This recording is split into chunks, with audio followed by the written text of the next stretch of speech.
જય દ્વારકાધીશ ને જય માતાજી. ફરી મારા મિની વ્લોગમાં આપ સૌનું હાર્દિક સ્વાગત છે.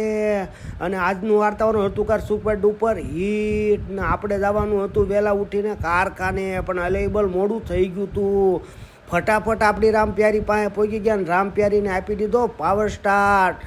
લાઇટ ચાલુ હતી, લાઇટ બંધ કરીને પછી ગાયક આપણે આપણો ધોકા પૂંજન મૂકી દીધું ઠેકાણે. કારણ કે આની જરૂર તો રાતે જ પડે. એકચ્યુઅલી કોઈ આડાવડું થાય તો આનો પ્રસાદ દેવાનો હોય. પછી તો આપણા કલેજા પાસે આપણે કારખાને પહોંચી ગયા ને આપણે કરી લીધા એને ટેન્કુ. આપણો બીજો કલેજ ઓઇલ પર હીરા ઘઉં હતો. તમને એમ થતું છે આ બધા અત્યારમાં કેમ પડેલા, હું એનો ભેળો હીરા ઘઉં વયો ગયો છું. હવે તો રોજ જલસા પાણી. બપોરે ઘરે આવી ગયા ને તમને એમ થતું હોય છે આને પાછું બાળપણ આંબળ્યું ને ટીકવાડી કરવા માંડ્યો ને ખાડા કરવા માંડ્યો. ના એવું નહોતું. સખીબેનના આત્માને ભગવાન શાંતિ આપી, એનું બધું મૃત્યુ પામ્યું હતું ને આપણે એ કરવાની હતી એમની દફન વિધિ. ગાયગા મીઠું નાખી દીધું અને આપણે એમને દફન વિધિ કરીને તમે પણ કોમેન્ટમાં ઓમ શાંતિ લખી નાખજો. ને બપોરનું ટાણું થયું ને આપણા તમામ કલેજા શૂટિંગ માટે આવી ગયા.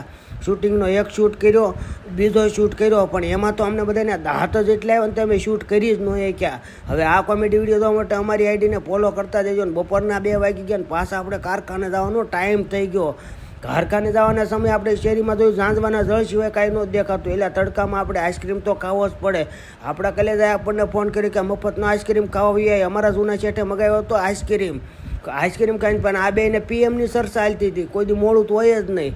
ફટાફટ 4 વાગ્યા ઘરે આવી ગયા ને આપણે પી લીધો ચા હારે આપણે નાસ્તો પણ જોઈએ. અને ધીરુભાઈ પણ આવી જતા 5 વાગ્યા ચા પીવા ઘરે એટલે હાવ ઘરે જ બી આવ્યા હતા.